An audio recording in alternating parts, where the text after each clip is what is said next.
जो होता है वो क्यों होता है, जानिए स्वयं यमराज से। कहानी को अंत तक जरूर देखिएगा। क्या होने वाला है भला कौन जान सकता है। क्या पता जो हमें बुरा लग रहा हो, गलत होता प्रतीत हो रहा हो, उसमें भी सभी का भला छिपा हो। परमात्मा की लीला को कौन जान सकता है और उसकी रचना पर सग भला कौन कर सकता है। लेकिन हम अल्प ज्ञान वाले, या कह लीजिए अज्ञानी, इसे दुर्भाग्य कह देते हैं। हम नहीं समझ पाते कि जो हो रहा है वो क्यों हो रहा है। एक बार मृत्यु के देवता यमराज ने अपने एक दूत को पृथ्वी पर भेजा। एक स्त्री मर गई थी, उसकी आत्मा को लाना था। देवदूत आया लेकिन चिंता में पड़ गया, क्योंकि 3 छोटी छोटी लड़कियां जुड़वा, जिसमें से एक अभी उस मृत स्त्री के स्तन से दूध पीने के प्रयास में लगी थी। एक चीख रही थी, पुकार रही थी, एक रोते रोते सो गई थी। उसके आंसू उसकी आंखों के पास सूख गए थे। 3 छोटी जुड़वा बच्चियों और स्त्री मर गई है और कोई देखने वाला नहीं है। पति पहले ही मर चुका है, परिवार में कोई नहीं है। इन 3 छोटी बच्चियों का क्या होगा। उस देवदूत को यह ख्याल आ गया और वह असमंजस में पड़ गया, करें तो क्या करें। और इसी कसमकस में वह खाली हाथ वापस लौट आया। उसने जाकर अपने प्रधान यमराज जी से कहा, मैं न ला सका, मुझे क्षमा कीजिए। लेकिन शायद आपको स्थिति का पता ही नहीं है। 3 जुड़वा बच्चियां हैं, छोटी छोटी, दूध पीती। एक अभी भी मृत माँ से लगी है, एक रोते रोते सो गई है, दूसरी चीख पुकार रही है। यह सब देखकर मेरा हृदय ला न सका। क्या यह नहीं हो सकता कि इस स्त्री को कुछ दिन और जीवन दे दिया जाए।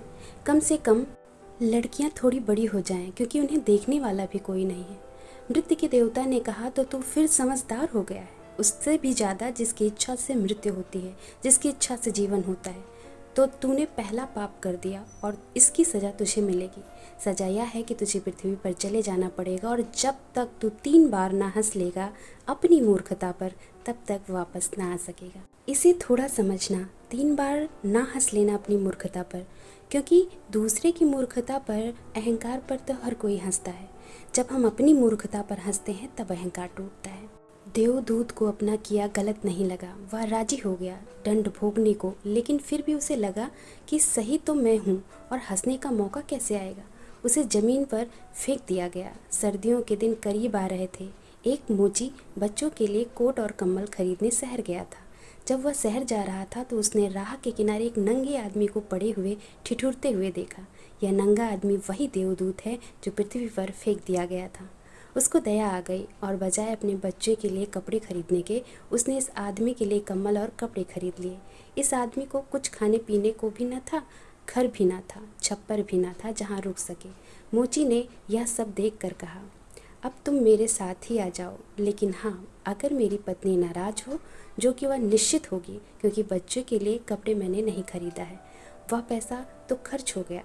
वह अगर नाराज हो, चिल्लाए, तो तुम परेशान मत होना, थोड़े दिन में सब ठीक हो जाएगा। उस देवदूत को लेकर मोची घर लौटा। ना तो मोची को पता है कि देवदूत घर में आ रहा है, ना पत्नी को पता है। जैसे ही देवदूत को लेकर मोची घर में पहुंचा, पत्नी एकदम पागल हो गई, बहुत नाराज हुई, बहुत चीखी चिल्लाई, और देवदूत पहली दफ़ा हंसा। मोची ने उससे कहा, हंसते क्यों, बात क्या है। उसने कहा, मैं जब 3 बार हंस लूँगा तब बता दूँगा। देवदूत हंसा पहली बार, क्योंकि उसने देखा कि इस पत्नी को पता ही नहीं है कि मोची देवदूत को घर में लेके आया है, जिसके आते ही घर में हज़ारों खुशियाँ आ जाएंगी। लेकिन आदमी देख ही कितनी दूर सकता है। पत्नी तो इतना ही देख पा रही है कि एक कम्बल और बच्चे के लिए कपड़े नहीं बचे हैं। जो खो गया है वह देख पा रही है, जो मिला है उसका उसे अंदाजा ही नहीं है। मुक्त घर में देवदूत आ गया है, जिसके आते ही हज़ारों खुशियों के द्वार खुल जाएंगे। तो देवदूत हंसा अपनी मूर्खता पर, क्योंकि उसे लगा यह पत्नी देख ही नहीं पा रही है कि क्या घट रहा है। जल्द ही, क्योंकि वह देवदूत था, 7 दिन में ही उसने मोची का सब काम सीख लिया, और उसके जूते इतने प्रसिद्ध हो गए कि मोची कुछ ही महीनों के अंदर धनी होने लगा। आधा साल होते होते तो उसकी ख्याति सारे लोक में पहुंच गई कि उस जैसा जूते बनाने वाला कोई भी नहीं था, और होता भी कैसे, क्योंकि वह जूते स्वयं देवदूत बनाता था। सम्राट के जूते वहां बनने लगे, धन अपरंपार बरसने लगा। एक दिन सम्राट का आदमी आया और उसने कहा, यह चमड़ा बहुत कीमती है, आसानी से मिलता नहीं है, कोई भूल चूक नहीं करना। जूते ठीक इस तरह के बनाना और ध्यान रखना जूते बनाने हैं, स्लीपर नहीं बनाने हैं। क्योंकि रूस में जब कोई आदमी मर जाता है तब उसको स्लीपर पहनाकर मरघट तक लेके जाते हैं। मोची ने भी देवदूत को कहा, स्लीपर मत बना देना, जूते बनाने हैं। स्पष्ट आज्ञा है और चमड़ा इतना ही है, अगर कोई गड़बड़ हो गई तो हम मुसीबत में फंसेंगे। लेकिन फिर भी देवदूत ने स्लीपर ही बना दिए। जब मोची ने देखे कि स्लीपर बने हैं तो वह क्रोध से आग बबूला हो गया। वह लकड़ी उठाकर उसको मारने को तैयार हो गया। तू तो हमें फांसी लगवा देगा। तुझे बार बार कहा था कि स्लीपर बनाने ही नहीं है, फिर स्लीपर किस लिए बना दिए? देवदूत फिर खिलखिलाकर हंसा। तभी आदमी सम्राट के घर से भागा हुआ आया।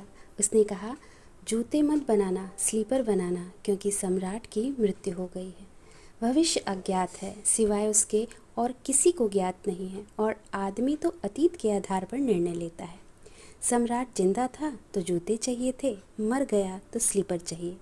तब वह मोची उसके पैर पकड़कर माफ़ी मांगने लगा। मुझे माफ़ कर दे, मैंने तुझे मारा। पर उसने कहा, कोई हर्ज नहीं है, मैं अपना दंड भोग ही रहा हूँ। लेकिन वह हंसा, आज वो दूसरी बार हंसा। मोची ने फिर पूछा, हंसी का कारण? उसने कहा, जब मैं 3 बार हंस लूँगा तब बता दूँगा। दोबारा हंसा इसलिए कि भविष्य हमें अज्ञात नहीं है। इसलिए हम आकांक्षाएं करते हैं जो कि व्यर्थ है, हम अभिप्साएं करते हैं जो कि कभी पूरी भी नहीं होगी। हम मांगते हैं जो कभी नहीं घटेगा, क्योंकि कुछ और ही घटना तय है। हमसे बिना पूछे हमारी नियति घूम रही है और हम व्यर्थ में ही शोरगुल मचाते हैं। चाहिए स्लीपर और हम जूते बनवाते हैं। मरने का वक्त करीब आ रहा है और ज़िंदगी का हम आयोजन करते हैं।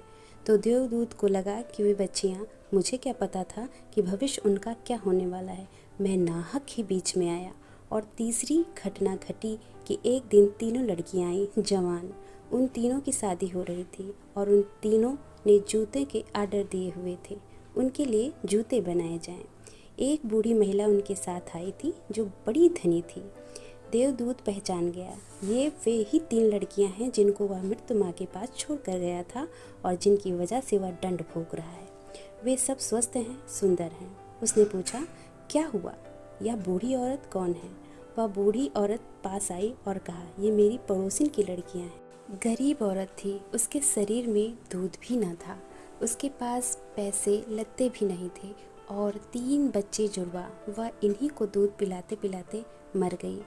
लेकिन मुझे दया आ गई, मेरे कोई बच्चे नहीं हैं और मैंने इन 3 बच्चियों को पाल लिया। अगर माँ जिंदा रहती तो ये 3 बच्चियाँ गरीब, भूख और दीनता और दरिद्रता में बड़ी होती। माँ मर गई, इसीलिए ये बच्चियाँ तीनों बहुत बड़े धन वैभव में संपदा में पली और अब उस बूढ़ी की सारी संपदा की ये 3 मालिक हैं और इनका सम्राट के परिवार में विवाह हो रहा है। देवदूत तीसरी बार हंसा और मोची को उसने बुलाकर कहा, ये 3 कारण हैं, भूल मेरी ही थी।